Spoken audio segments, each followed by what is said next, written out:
Turkey's Çanakkale might look like just a coastal city with a narrow strait, but it is located at the main junction bridging Europe and Asia, and therefore, in a sense, connecting the whole world.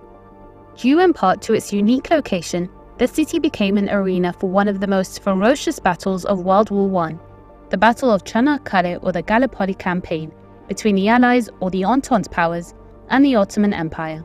The battle may not have changed the course of the war, but it did ignite the fight for Turkey's War of Independence, culminating with the foundation of the Republic of Turkey in 1923.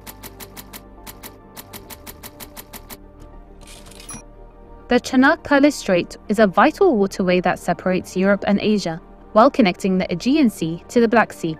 It spans about 61 kilometers and has been strategically significant for centuries.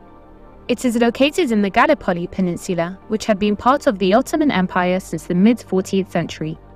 The Allies aimed to capture the Ottoman capital Istanbul by passing through the strait and launching the campaign in order to force the Ottomans out of World War I and to isolate their ally, Germany. They also wanted to secure a sea route to connect to their ally Russia after the Ottoman Empire closed off both of its straits to commercial shipping with the start of World War I in 1914. For the Ottoman Empire, Gallipoli represented a vital defense against the encroaching Allied forces in order to protect its capital and thus its state. On November 3, 1914, the Allies' first naval expedition navigated towards the strait and bombed Ottoman forts. The attack prompted the Ottoman forces to strengthen their defenses, fortifying the peninsula with trenches, artillery and mines, and determined to repel any invasion attempts via land or sea. Masterminded by UK's then First Lord of the Admiralty Winston Churchill, who would later become the UK's Prime Minister in 1940, the British War Council decided to invade the peninsula on January 13, 1915.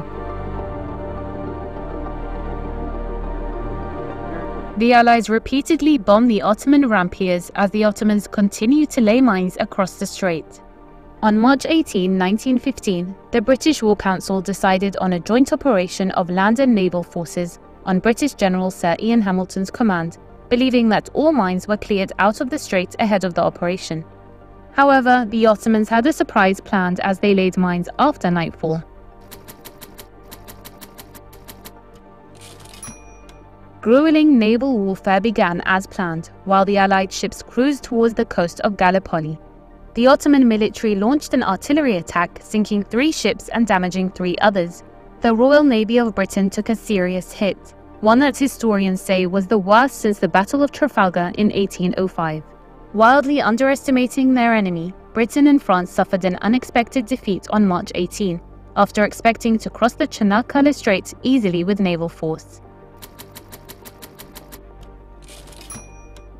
After naval attempts failed to breach Ottoman defenses, the Allies decided to launch a large-scale land invasion on April 25, 1915. They deployed around 400,000 soldiers, sending them out to attack various points of the peninsula simultaneously, marking history's largest amphibious assault. General Hamilton faced unexpected resistance from the Ottoman Fifth Army as his troops prepared to attack his first target. Ottoman defenses were well positioned, and with Hamilton's troops suffering significant casualties, their morale began to decline. Landing in Anzac Cove, Anzac troops encountered a fierce skirmish with an additional Ottoman regiment, dispatched by the 19th Division commander, Lieutenant Colonel Mustafa Kemal, who would later become the founder of the Turkish Republic. There he uttered these memorable words to his troops: "I am not ordering you to attack, I am ordering you to die." The Allies launched 3 additional offensives to occupy the peninsula between May and August 1915, and suffered defeats each time. As a result, the Allies never managed to advance more than a few kilometers inland on Turkish soil. Ironically, the only successful part of the campaign for the Allies was the evacuation of the peninsula on January 9, 1916, marking the end of the battle and an Ottoman victory in protecting Çanakkale.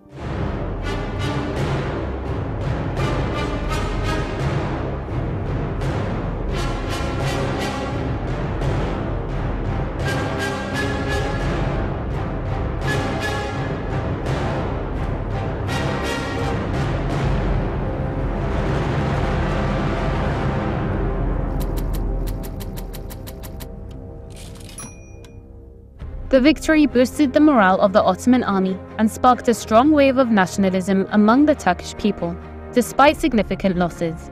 It also gave rise to the country's new leader, Mustafa Kemal Atatürk, who later led the nation in the Turkish Independence War and founded the Turkish Republic in 1923.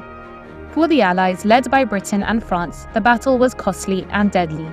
The fact that they were unable to reach Russia through the Turkish Straits contributed to the Russian Revolution in 1917.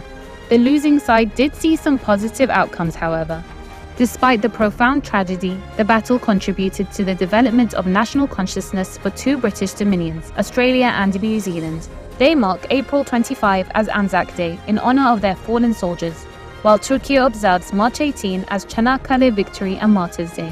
The Battle of Çanakkale stands as a testament to the courage and sacrifices of all who fought and perished to defend their country against occupation and occupying forces.